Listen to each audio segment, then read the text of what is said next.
to the Yac-ity podcast. Matt, what the heck are we doing? Why am I up at 9:30 at night and you're up at what 4 in the afternoon in Portland? Why are we doing this? What are we It's doing not. here? It's 7:17. Okay.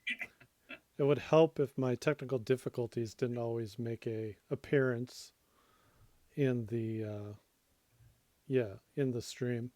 Well, the whole Um, purpose of this is for Matt to learn new technology. right.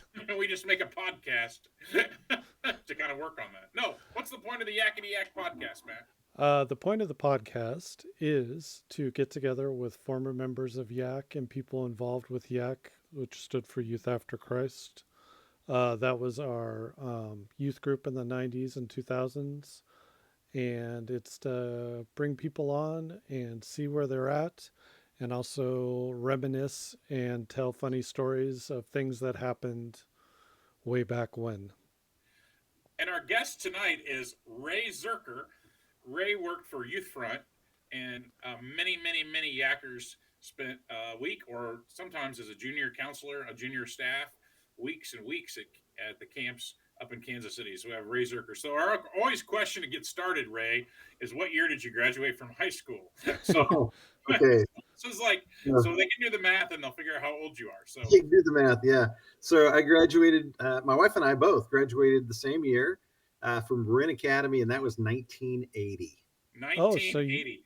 So you I don't went know to if Ray Berea. Academy still has the funny pages, but if you're That's my watching name. this with your mom or dad who was in Yak, you can go to the funny pages and not only laugh at your mom and dad's big hair in the 90s, but you can go all the way back to the 80s and look at Ray. Hey Matt, when did your dad graduate from Berean Academy? Because that would be Oh, he that'd be just even turned. like 70s, 73, Well, he just turned 70, so that would have been 52 years ago. 52 years ago. So 73. Yeah. Yeah. So you can look at Rich Andrus if you just get really bored and want to look at the funnies. So you can slide through those and check those out. So what was Janelle's name in case they really are really interested? Because So, there's no Zerker in 1980. Janelle Dalkey. Yeah. Janelle Dalkey. So Yep. so so Nice. so from graduating in 1980 to 2025, what have you done, Ray? What give us that in a nutshell, like your life story. So Janelle and I got married during college, and because we didn't date in high school, we went to high school together, but we were not romantic in any way. But during college, we fell in love, got married, and the first few years of our married life, we lived there in Heston and Newton, and just had, Mm. secular. She worked for Heston College for a time in the administration, and I had several jobs that from construction to sales and things. And I told her, I said, honey, by the time I turn 30, I will know exactly what our calling is, and I'll put down roots. Well, that didn't last long. It was by the time I was 24, we had already accepted the call to what was then called Kansas City Youth for Christ. It's now called Youthfront, and served with them for 25 years. Amazing experience with that ministry. Everything from our Saturday night rallies to the camp, which we'll talk more about, and then international missions trips and taking kids on mission experiences, different parts of the world. So yeah, we did that, and it was about 23 years in. The church where my wife and I still attend asked me if I would consider leaving Youthfront and coming on staff at the church as the executive pastor, which I did. So spent about a little over 5 years as exec pastor of a large church in Johnson County, and really enjoyed that. But we knew that wasn't the end. And then I forget when it was, what year exactly. My wife and I founded a new ministry that serves those that are working overseas, expat and indigenous people that are working among the unreached. The ministry is called Zelo, and yeah, we've thoroughly enjoyed that. We're full time. My wife and I just got back from visiting missionaries that we serve in Liberia, West Africa. So we travel quite a bit, and but that's where God has us right now. So 25 years with Youthfront, and then a period of time as a exec pastor, and then enjoying this new venture in life with the organization that the ministry that we founded. Does Zelo have a webpage? Can like Matt put a link I in? can, yeah, I can Yeah, throw it up. Zelo.org. So it's ZEELO.org. Um, the name is intentionally ambiguous Hmm. because where we work in the world is often, it's kind of hostile to the gospel in some of those locations. So we didn't want to have a name that had implicitly, a religious, uh, outward facing um, So appearance to not Chick-fil-A. May I help you? it. Yeah. So, but yeah, it's an amalgamation of Greek and English words that kind of describe what we try to provide to missionaries that are living and working among the unreached. So yeah, zelo.org. Love for people to check it out. Thanks. Cool. Cool. Okay, so I just want to do some random questions. Milwaukee or DeWalt? I actually, I probably prefer Milwaukee, but my garage has got DeWalt in it. Yep. Okay. Okay. Ford or Chevy? Oh, depends on what you're talking about. Trucks. Okay, Ford. Yeah. John Deere or Farmall? Because you're a farm Oh, kid. that's easy. So reality is John Deere between those two choices, but there was an Alice Chalmers dealership in Whitewater, Kansas that was owned by family members. So we had everything was orange Okay. on our farm. There's not a lot of orange left. So No, not not orange at anymore. Except for at Heston Homecoming, you see a couple of Alice Chalmers coming down the street. So you've all. never Yeah, been to Heston Homecoming Parade. It's a lot of tractors and flatbed hay trucks and kids waving. yeah. But lots of candy. Yeah. Lots of Nice. candy. I So love Heston. I love that whole area just back there, Newton, Heston, Mound Ridge. That it's just dear place to us. So Chiefs or since you, Royals? oh yeah, Oh, both. Chiefs. Yeah. Okay. Hmm. Okay. So, So since you did grow up as a farm kid, Shattercane. did you ever So cut shatter cane? yeah, that was something that we had to do every year before school started. But after all the crops were, the wheat harvest was done, and we had milo and soybeans that were, in row crop that was going to be harvested later on. Before we could go on vacation, we had to walk every single field of row crop to make sure that they were pristine. So butterprint, cockleburs, shatter, everything had to be Oh, gone before we could go on vacation. So Shatter then so cane we, comes up quite often because kids got bought in our church to do service work, and there was a certain farmer, Dallas Clausen, who would have them cut shatter cane and so I don't know if you know this, but a lot of cane was cut so kids could go to camp with you. no, I right. did not know that. That's Yeah, a lot. awesome. And it comes up almost, oh, like I had to cut. What's your memory of youth group? Well, I remember cutting shatter cane. To Which be I don't fair, think though, most kids at LRC and Circle C back in the 90s had to cut cane. That is reality. That is for sure. Most of them have the suburban background. Not all, mm, but because we would draw kids from, man, all across the country. Really, there was kids that would come from Colorado, Paducah, Kentucky, that's right. um, Illinois. Yeah, we had a good. If you could drive there in with maybe just one night stop on the way, that was Hmm. close enough for some of these youth pastors to bring their kids. There wasn't Uh, anything else like it, and your price was expensive, but yeah, it was not unreasonable expensive. Does that I mean it was like it was a stretch for us, but it wasn't insane. Like going to out of Kanakuk, that was the yeah, really popular camp back then, and that the price mhm, was double yeah, Kanakuk. So it at was very least. reasonable. It would be like, let's go to Kanakuk, and parents would be like, no. So, Yeah, so What year?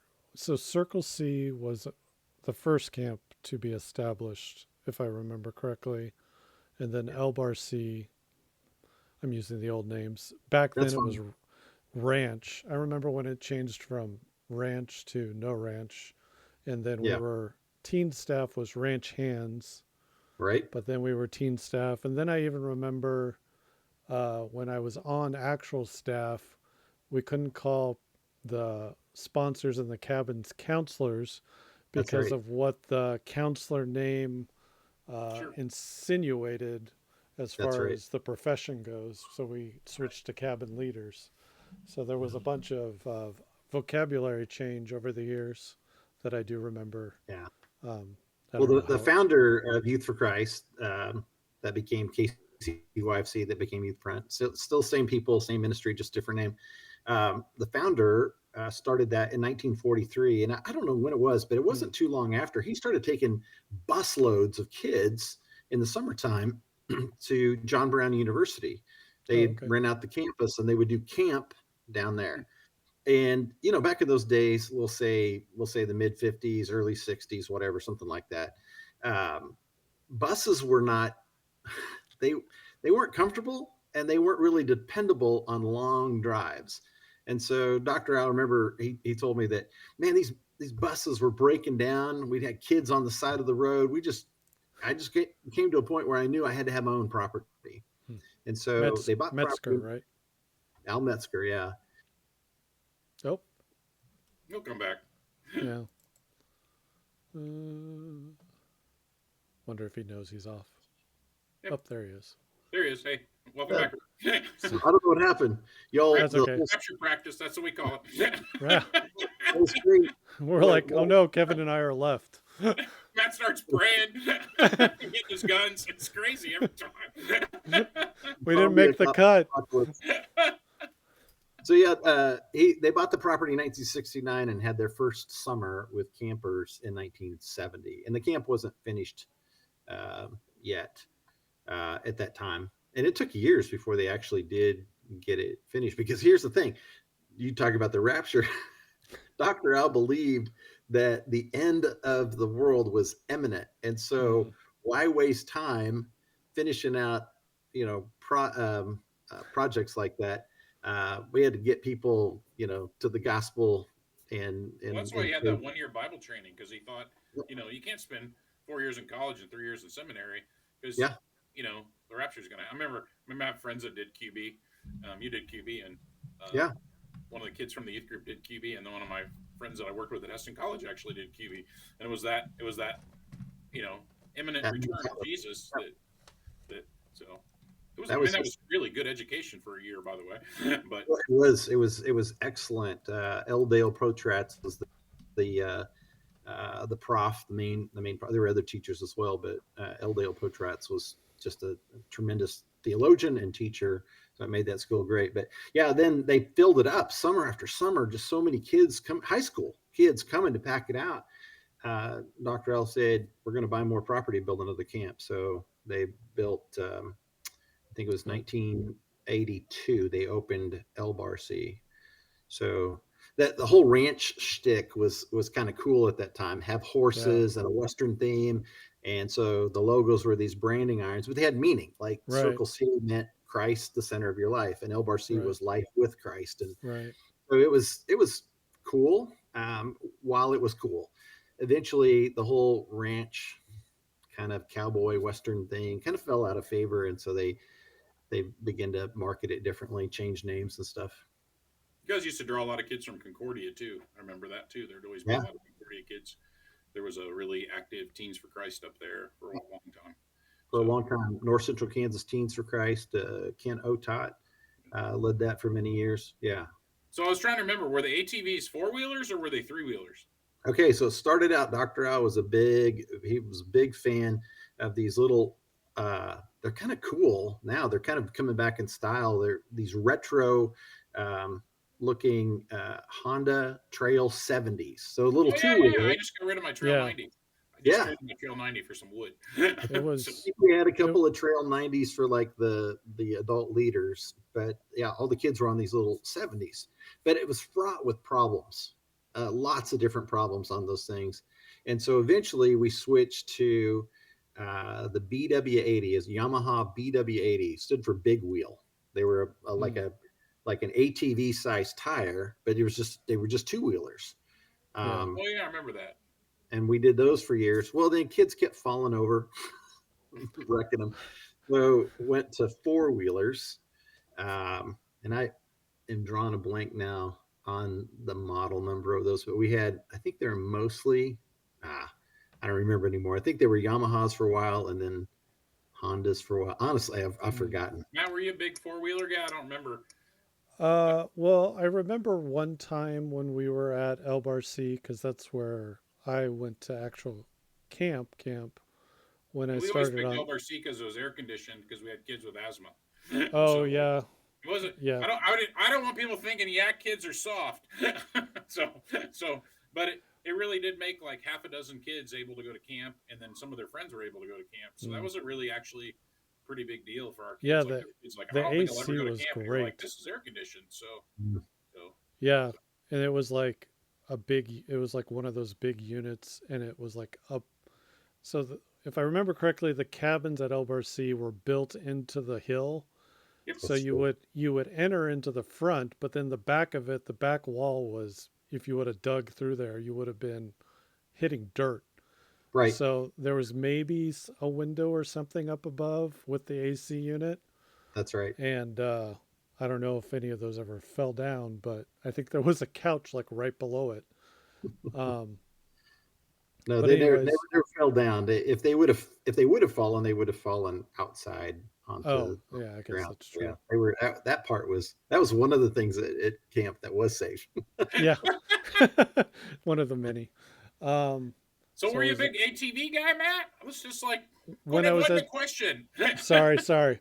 When I was at Circle C on staff, I loved going on the ATVs with like the other staff in between weeks. There was one time I went on the mini bikes at LBRC, but like the shoes I was wearing wouldn't let me do the brake very well, so I was Okay. like one of those guys that couldn't stop. And they were taking us in these advanced places, and I'm like rolling down the hill and whatever. But yeah, so did they have the two wheelers at Circle C, or was it? They Oh, had okay. whatever you had at one camp was at the other camp. For at least Oh, for many okay. years, we tried to keep them um, as equal as we could as far as programming. There was already big differences, as you're pointing out, between the facilities. One was much older than the other. One had maybe nicer amenities like the air conditioned cabins, but programming we tried to keep them almost identical. Gotcha. I got some Well, other the questions though. Matt, were you a go ahead. horse guy? Because like I you're right, it was a seventh grade girls. We talked about this before the show. The seventh grade girls loved horses. I Um, probably went on the horses because of the girls. right. So I probably rode the horses because girls were on the horses.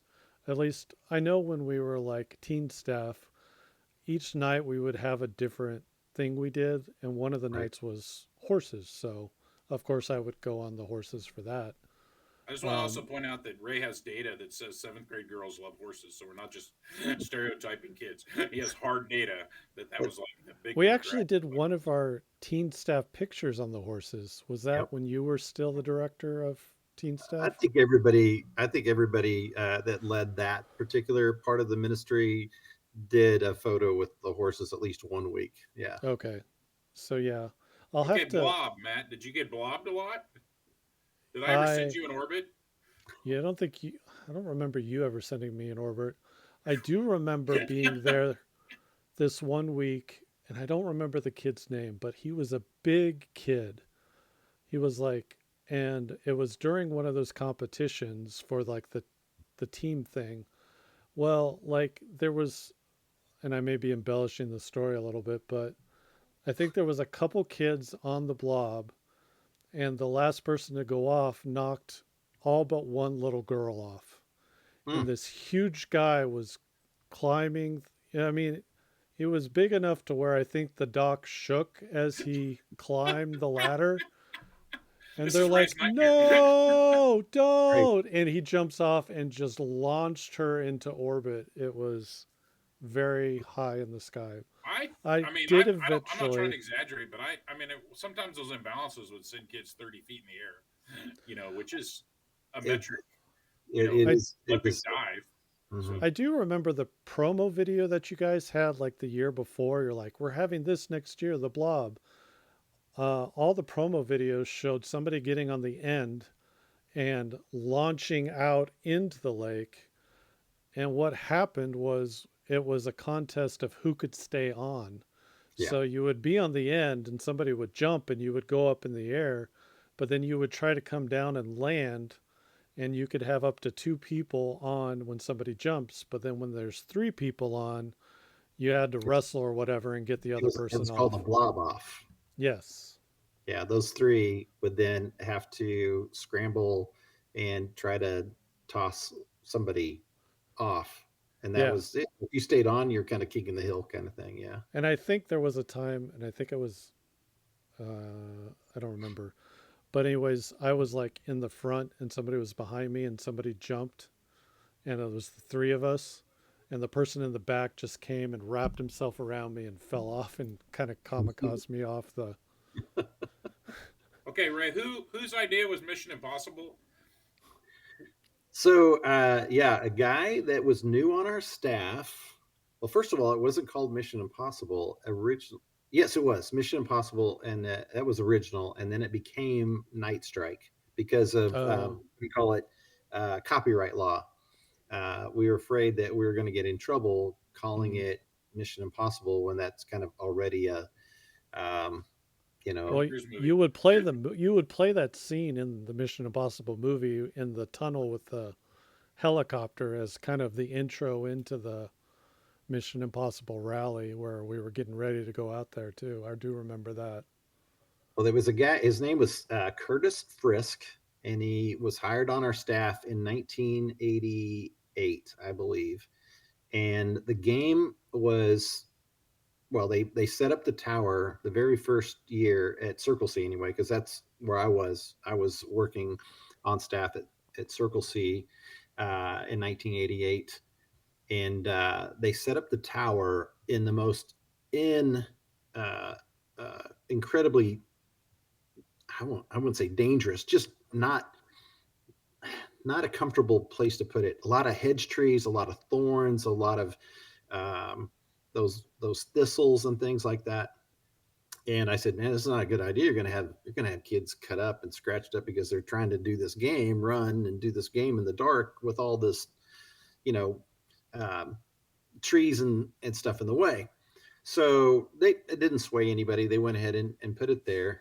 And the next morning I come to breakfast and I see these kids with cuts and, talking to the people that ran we called it the infirmary back then, the wellness center, uh, talking to them about how many cuts and how many scratch. I mean, it looked like there was a battle had taken place. And so I went to the director and I said, I think you need to move that. And so they did. They went ahead and moved the tower, which is a big deal. It's not easy to do that, and moved it to a different location, to the location where it spent the next, I don't know, it may still be there. So For whose idea was the smoke bombs the year that we had this? We had one of our guests. They talked about how much fun it was till there was the smoke bomb year, and like yeah. kids would run into the. I mean, we had a kid that get knocked unconscious, and like So there was like it just kind of kept getting bigger and bigger, and every year, and then it was like it fell off the cliff at one point. it really did, and it was. I forget what year it was, but I think we'd had it maybe 3 or 4 years, and two kids, because of how the game goes, you can run in and out from the tower the same direction. Mm. You can go in underneath the tower and then come back out that same direction. So with that happening at high rates of speed, people running in the dark, they ran into each other. And one year, I'll never forget, I think I was at Circle C and it happened at Elbar C. Two kids ran into each other so badly that one for sure was unconscious and they had to take to the hospital, and they really worried about whether or not the kid was going to survive. It was a Oh traumatic, wow. Our kid you know, wasn't that bad, but the other thing, it was so chaotic. She said that like she was out for a while before people knew because it was yeah, so chaotic. Like yeah. start the first year wasn't like that, but it just got crazier and crazier. But there Well, were and then, smoke bombs, and so we had kids with asthma that had problems. I mean, Oh. yeah. the next year they dialed it back quite a bit. So Well, we kids would actually bring quit. camo and face paint and Mm-hmm. ghillie suits. I mean, it was crazy. Yep. So So here's an interesting thing: that the year that that kid got hurt so bad that required ambulance and hospital and just real concern over his life, uh, they the following summer they eliminated. There was no Mission Impossible, huh. and kids were coming to camp and they're like, I don't know what I this is bait and switch. I came for Mission Impossible. I get Oh. your Jesus stuff and I'll participate. But I came for that. I'm here for that. And there was nobody was, litigious about it or anything, but they were very sincere in that they wanted it back. So that following fall, we revamped the game and it became there's only three places you could run in.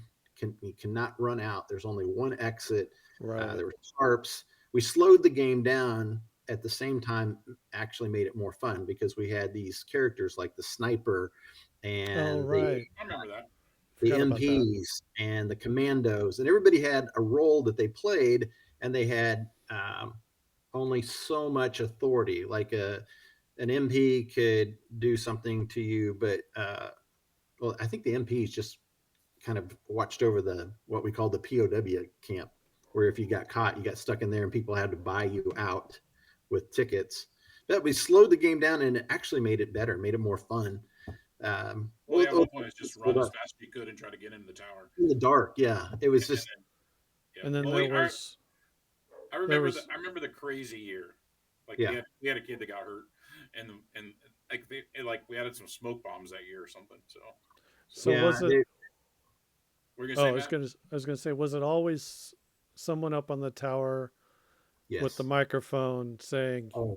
and then they had a spotlight, somebody else had the spotlight, and if you Yeah, got caught with the spotlight and they said you're out, basically yeah. you could still go if you really wanted to, but Well, that's what these other characters were. They were kind of policing. gotcha. We would tell the cabin leaders if the kid's running, uh, those are the ones we want you to stop. Take Mm, their take. If a kid is sneaking, trying his best to get through right. the woods, I mean, we're adults. They're kids. We could see them. We could get them out. But the ones that were trying their best to participate, Hmm. play by the rules, kind of let them It got let to be a them. better game, but it was like kind of scary there for a while. So Yeah. okay, my other So question is, Matt, points or no points? Like, points. remember Oh, that how we'd have to y- cheer and all that yeah, stuff yeah, for yeah, yeah. points? And So the spirit stick. yeah, Yeah. I remember the spirit stick. yeah. And That was how would the you say from a scale of 0 to 10, uh, Grace Community kids were interested in the point system? well, if they were my friends, they were just kind of not interested at all. I do remember a year when you didn't go where we had some pretty gung ho cabin leaders who were like, we got first place, which was kind of fun. But the one that I remember that we've talked about was, I don't know, so kind of backtrack a little. Each year, kids in the different churches would be put on different teams. And Mhm. so during the rally, the first part of the nighttime rally would be like the points awarding and the rankings and who's number one this week and stuff. And there was a thing called like the spirit stick that whenever the person on stage raised it up, everybody had to scream their head off, and whoever showed the most spirit that day, they would award the stick to them. It was like this staff, like a bow staff, like a Mhm. Napoleon Dynamite type of thing, and they would get extra points for that. And then there was also something called the risky stick, that Mhm. if you snuck this little thing into somebody's Bible, or they would say Pocket. who It has was like it. a popsicle stick. I know, It was a but popsicle stick. most most of the time they would have to come up on stage and do some weird stunt of some sort. But then there Yeah. was one night where they would like give you like a snack shop coupon or something, for having it. So I think I remember. I know I'm getting off on a tangent. There was one time Jimmy Stark like put a he had the risky stick, but he had little clues for each person. So they were like, there was like a scavenger hunt for the risky stick at night. And finally they found whoever had it. So, anyways, I was a points person, but I know there were a lot of guys and probably girls on our team that didn't like the risky stick. And the Mhm. year that I don't know what our we were some sort of snake team, The and Kevin Cobras. Cobras, yes. So Kevin had this great idea, and we thought it was hilarious that instead of screaming when they called our team name, we would just hold our hand up like a snake. And so that happened, and then whoever was up there doing the thing was like, "Well, the Cobras seem to be having a lot of fun or something." And I didn't know this, but Kevin was saying in like the morning meeting the next day, he kind of got into trouble for it. But we all thought it was hilarious. Yeah, I think it's funny. Well, there were some people on staff that were pretty gung ho about it. So Right. Ray, were you a points guy? Did you like the point system? So You know, it we're all about customer service. So if that's what the kids liked and it wasn't going to be, something dangerous or expensive or cause our insurance rates to go up, yeah, let's go for Oh, one thing that I just popped into my head. So I know you guys would always have the orientation meeting at the beginning where everybody's in the chapel and we'd be going over the rules. You can't wear this. PDA is this. it. There was one thing that was always said that I don't know if anybody ever tested, but they said if you urinate in the pool, there would be a red cloud that formed around you. Well, I can Was assure you that that is not the case. There is nothing that, I mean, if it exists, we didn't have it in our budget to have it. right. But, and I'm sure that many, many, many kids uh, feed in that pool on a regular basis. Yeah. Oh, forgot about the Cobras till we start talking about Cobras. Yep. The Cobras. That was great. I always just No, remember I yeah. had kids that were really into it and kids that were not into the points. And so some years we would like really go hard, and then some years it'd be just like, no, we're not gonna go hard. We're last place. What? We're last place and we're okay with it. So you also we got I don't want to keep you here till 11 o'clock, but like you also did a couple retreats for us. Like you came Yeah. down a couple times, did retreats for our youth group. Like So Yeah. Rock Springs, I think. you were at one of Once. our first retreats at Rock Springs, and I think I had you come again another time too. Well, So I've been looking for an opportunity to throw this in, and Kevin, you just got to take this, and Matt's going to back me up 100%. I know, as somebody who's on staff working with the camps and the ministry year round, we knew a lot of youth pastors.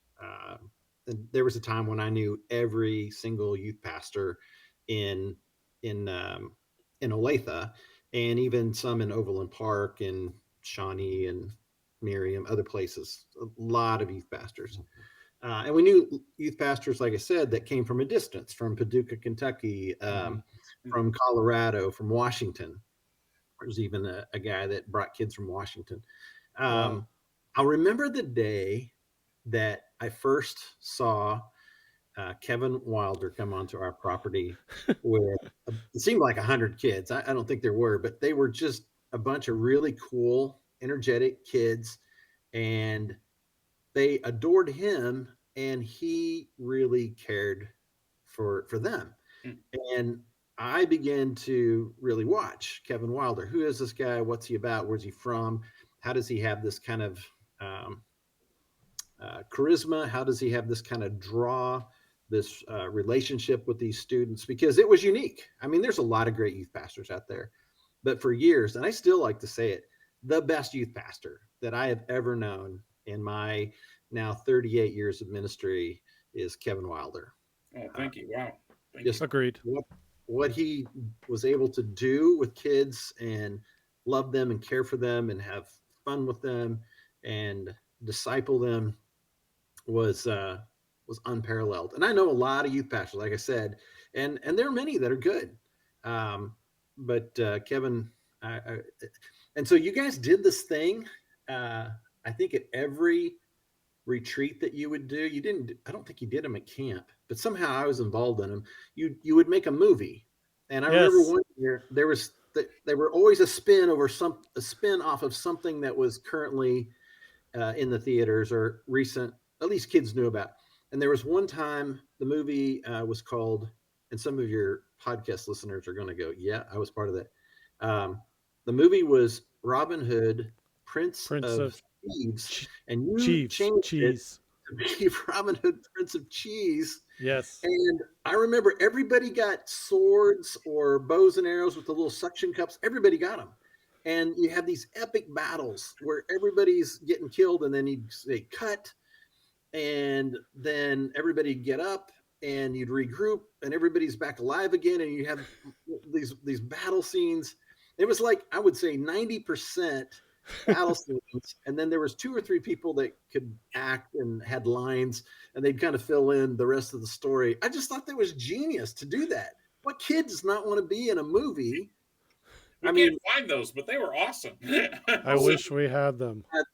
seriously, you can't find them. You don't have them anymore. Oh, they were on VHS, and we left them at the church, and Oh, what a waste. Oh, We need. Matt is We need very them. sad about that. So, Yes, I am, because I would put them on the channel if I could. so, Uh, so or okay. do a, like I said in the past episode, do a fundraiser not to put them up, something to help monetize the channel. good. Well, our No. kids loved you, Ray. I mean, you, there's always, that rural. I mean, not that Newton's a big city, but there's the rural city thing. There's the Christian school, private school, their homeschool, the 2A versus the 4A, whatever. I mean, there's always these like things that are perceived to be conflicts that are really not that big a deal, but they are in high school. And, Yeah. and I just love my kids. I don't care where you went to school. And, I just love my kids and just want to be part of the group. And so, and you could just, you were, you got that. Like you Mhm. just love the kids when you came, and they got that you love them, and you could be at Berean Spiritual Emphasis Week, and then you could come and hang out with our kids on a Sunday night. And you just loved all our kids. It didn't matter where they were from, and our kids sensed that. And I think that's why we had this camp relationship, but we had this other relationship. Who do you want to have a retreat? Ray. Like it was just if you were busy, then we had to. Oh crap, who are we going to get? But because you just loved our kids, and if kids didn't come to camp, you loved our kids. It wasn't even like you didn't even establish like this insider thing with the camp kids love us, but the non-camp kids are like, and so it just I don't know. I just that's a rare gift, and it was really powerful for our youth group. So I mean, I felt like, and our relationships continued. I don't know for how many times you spoke in my youth ministry class, and we had coffee a year ago when you were selling your in-laws house, and helped my kid the first month he was in Kansas City with a house, and Mhm. so our relationships. And you had me deliver a car to Heston like 6 months ago or something. Yeah. So our relationships continued, which I really, really appreciate. But you just love kids, and our kids picked that up, and you didn't care. You're a rural kid from rural Whitewater, but you love city kids, and I don't know, just any of those things just don't matter to you, and that's just was really powerful for our kids. So, Yeah. which I think is God. why you've been so successful, internationally and all those other things. You just love people, True. and people sense that. So.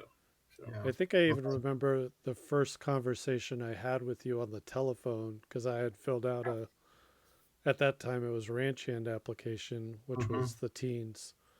Yeah. And I don't know how long. I didn't realize you grew up in the same area that I had. Mhm. But yeah, what year did we start going to camp? Was it 80? It would have been in the early Late 90s, 92, 93, probably 90s?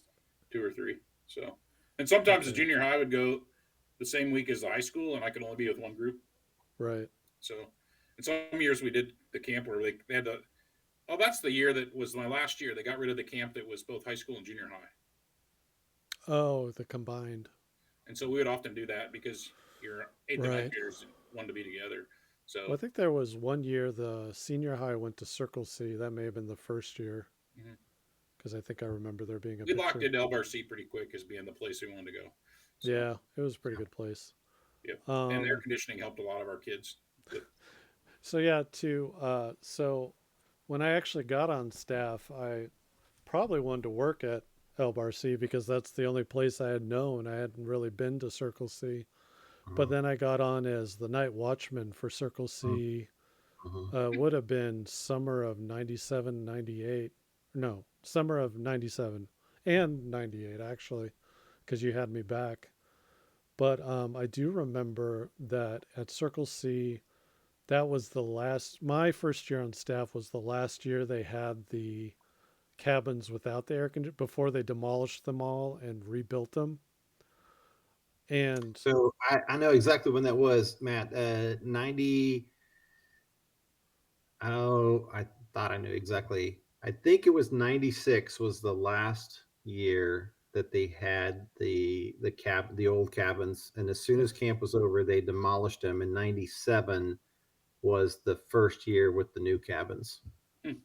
well, my first year was the summer of freshman year. I think it was 97 because I was kind of leading into a story. As the night watchman, the cabins without the air conditioning were prime for uh, telling if kids were up because they had to have the windows open and the balcony doors open, and you could hear them across that lake, whether it's the girls or the boys. I mean, the Yeah, boys are on one side, the girls are on the other side, but if you're on one side of the lake and somebody's talking, that water carries the sound.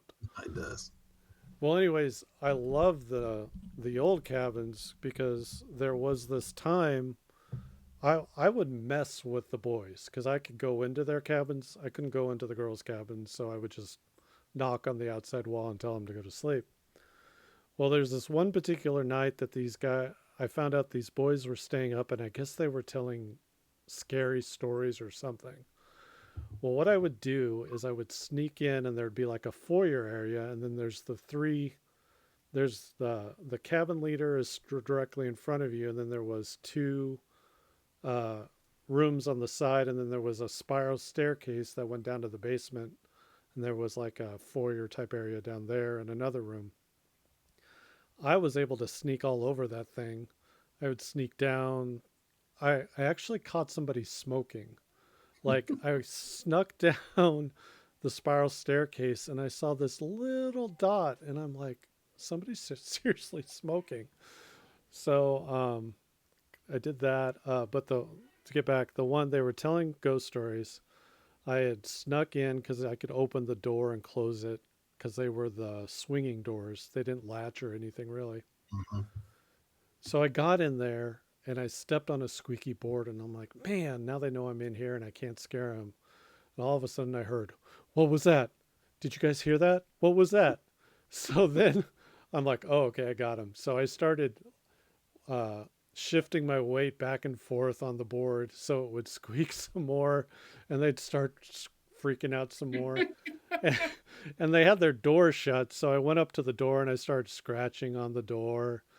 And then I opened it a little bit, and then I just slammed it shut, and they just lost their minds. So then I went inside and revealed myself, and Good. I'm glad you let them off the hook. That's good. Otherwise, they could have been traumatized. right. okay, I got a couple, just one more couple quick camp questions, and we'll let you go, Ray. Did you ever have anybody hospitalized for a pillow fight? Because Matt swears that my pillow was just too intense, but I Not to my knowledge. We did have some pretty severe injuries over the years. Uh, never pillow fight related. but not No, not pillow fight related. No. Okay, good. All right. other things we can't get away with, or we got away with in the '90s that you couldn't get away with today. Oh, that's for sure. Yeah. Stuffing your old jeans into a I would sleeping just use bag. my pillow as my dirty clothes, so my pillow got heavier and heavier as the week went on, right? So some of your listeners probably remember how we ate family style, right? We That's Yes. put right. food, put the food right. That's the thing you can't do anymore because food Right. has to be at certain temperatures, and so the service lines with the heated and cooled buffets and all that. Yeah, so many things that made camp comfortable weren't necessarily things that made it safe. Family style is a whole lot more fun to eat than going through a line and dishing up your food or whatever.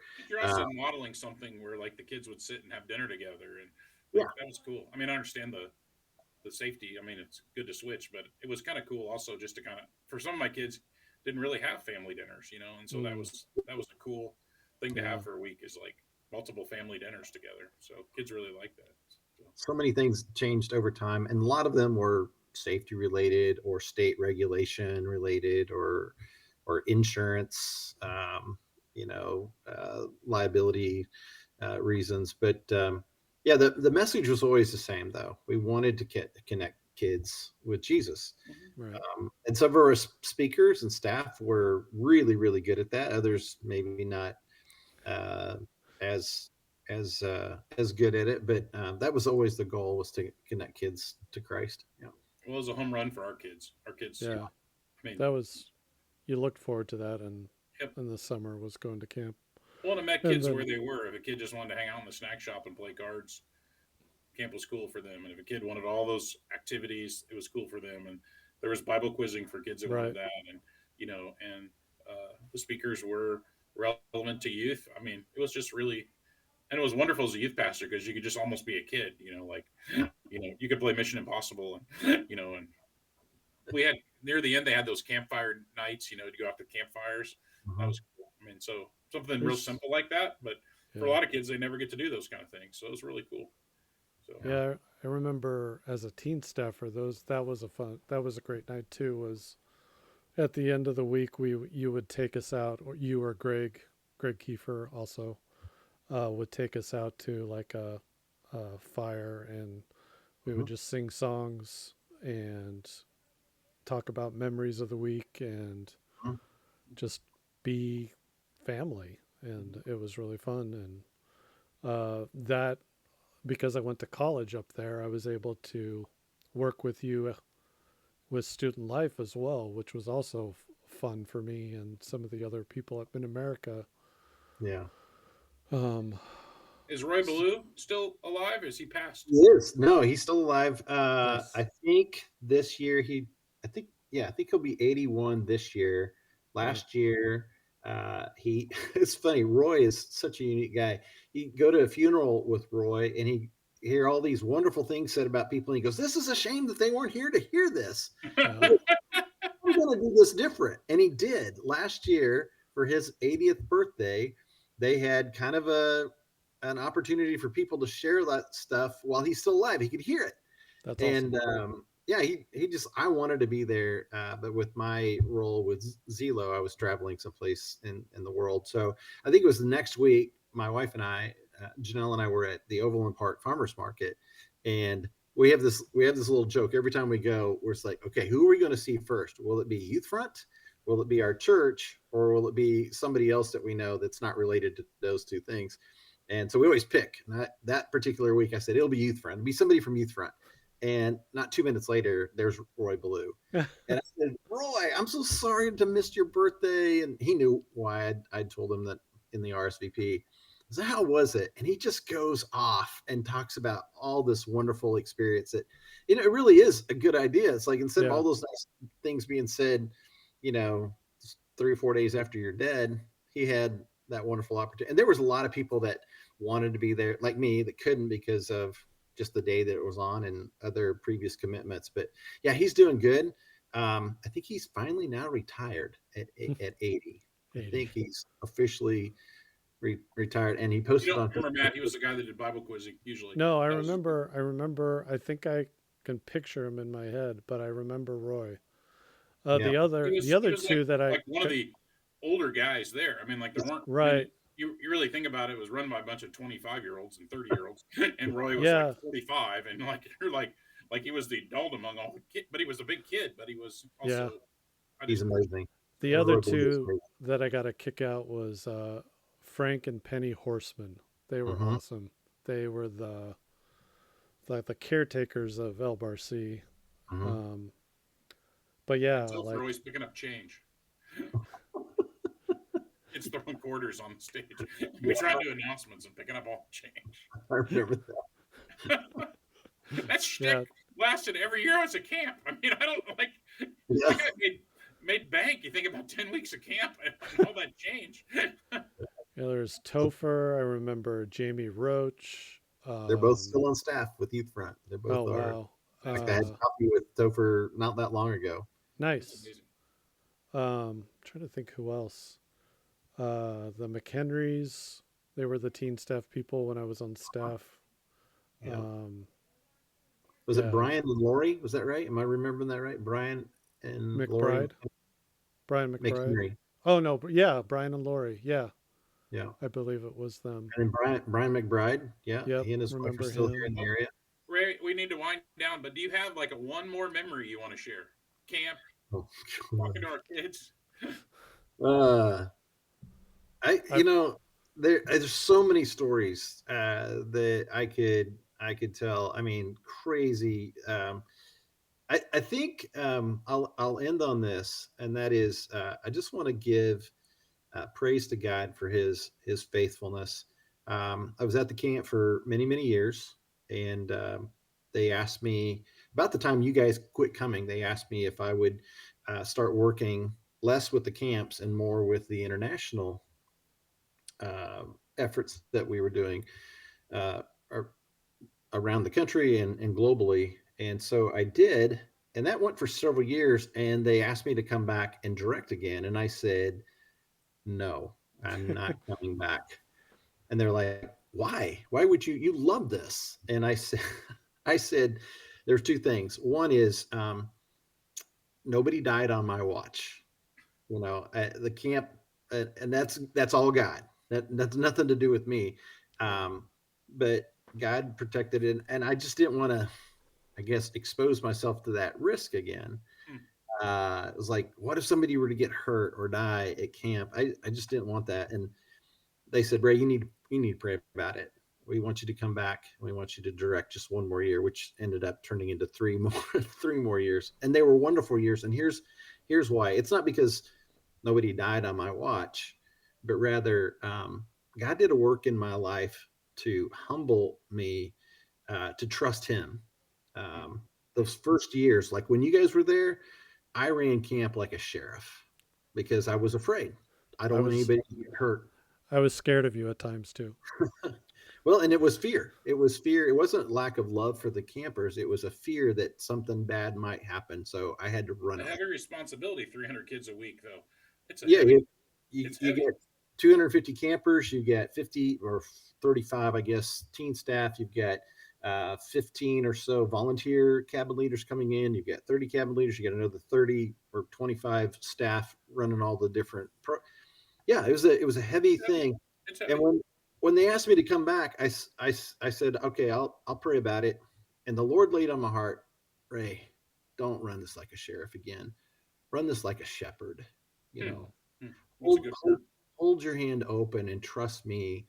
And I would say, even to this day, with all the great things that God has allowed us to do in ministry, really enjoyable things and wonderful people. Those 3 years that I was camp director again, 2006, 7, and 8, best years of ministry, hands down, because of allowing God to have His way and He get the glory rather than Ray trying to do things out of a spirit of rules and strictness and um, you know um, everything's black and white. Got to do it this way, which is just all fear based. So Mhm. yeah, I could have told all kinds of other funnier stories, but I just want to give God Hmm. praise and glory for what he did in those 3 years. Yeah.